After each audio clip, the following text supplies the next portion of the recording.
Bosch have honestly taken me by surprise. They've been in the tool market forever, but I've always looked past them. I've seen the big brands like Milwaukee, Makita and DeWalt, and I've had all three of those, to be honest. And it's just in recent times, I've actually got my hands on some of Bosch's tools, and I'm quite impressed.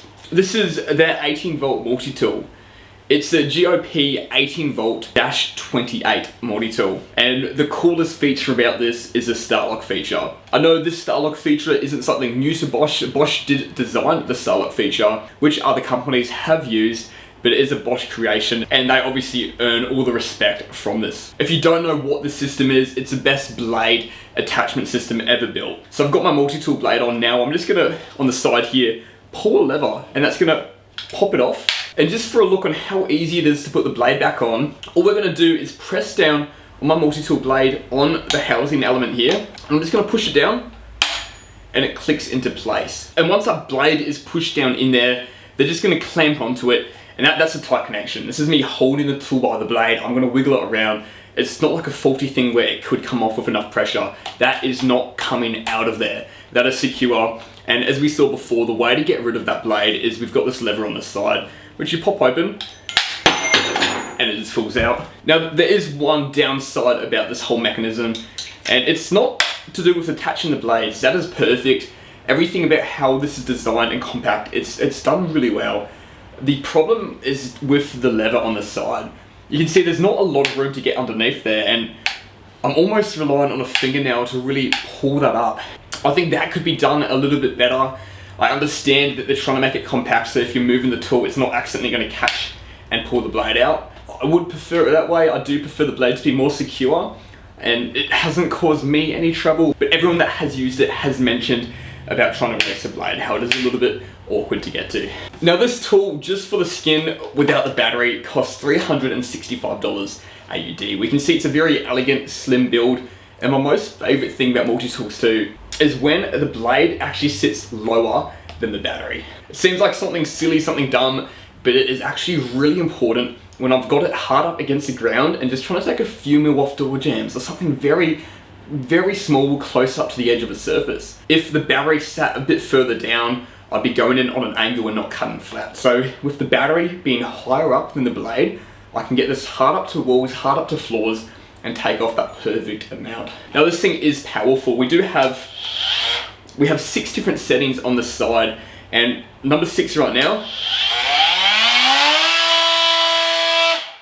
that is crazy. You can see it takes a few seconds to reach the max oscillations, but on speed 6, that is oscillating at 20,000 oscillations per minute. We go all the way down to speed number 1.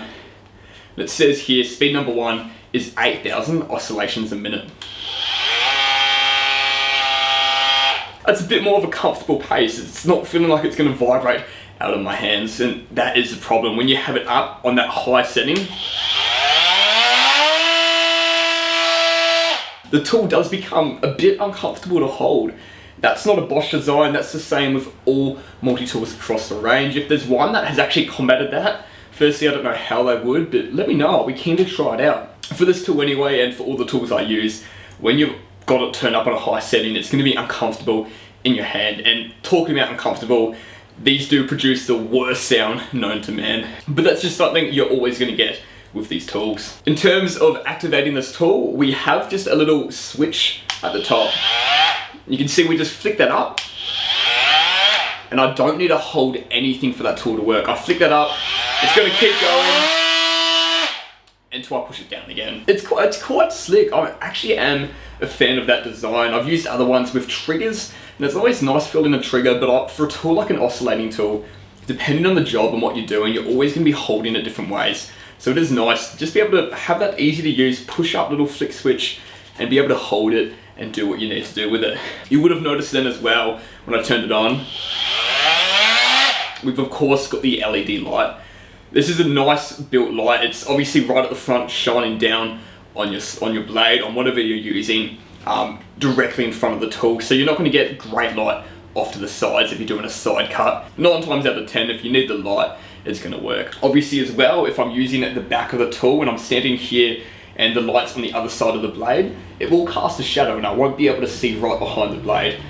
And once again, that's just something else you're going to get with almost any tool. I do like the light placement as it does work to light up the area really well. So reading up on this tool, they say this has a longer motor life, longer runtime, and more power. I don't know what that's comparing to. It does have a lot of power. It runs for a while. Oscillating tool isn't a tool I've ever actually used in time to see how much use we get out of it. It's normally a tool you grab for an odd job, you use it for a few cuts, and especially with my Bosch tools, since these aren't the batteries I use for all my tools, this battery may last in this multi-tool until I need to charge it. So depending on what I'm doing, it could actually be months before it dies. Obviously, if you're using it non-stop doing a lot of cuts, that won't be the case. This is a bit of data that could fascinate you. It doesn't mean anything to me. But the vibration emission value on this tool is AH 3.4, whatever that means. It vibrates a lot. If you know what that scale is, I've never heard of it, but it vibrates a hell of a bunch on the max setting. Actually, that has to do with grinding. If we go down, I can see sawing and plunge cutting saw blade. It gives a value of AH8, and we can see for a sound level, it has 95 decibels. That's something I am familiar with. 95 decibels is a loud sound. You need to have hearing protection using this tool. Even if it isn't going to damage your ears, it's going to give you a headache because, listen to this. Another awesome thing about Bosch is this tool comes with a 6-year warranty. That's unheard of. I've actually never heard of any of the other brands have a warranty for that long. Hopefully I never have to use it. I have been using this for about 2 to 3 months now, and there's been no problems. If you're interested in more tool reviews or any carpentry DIY related content, please hit that subscribe button. It does help the channel out a lot.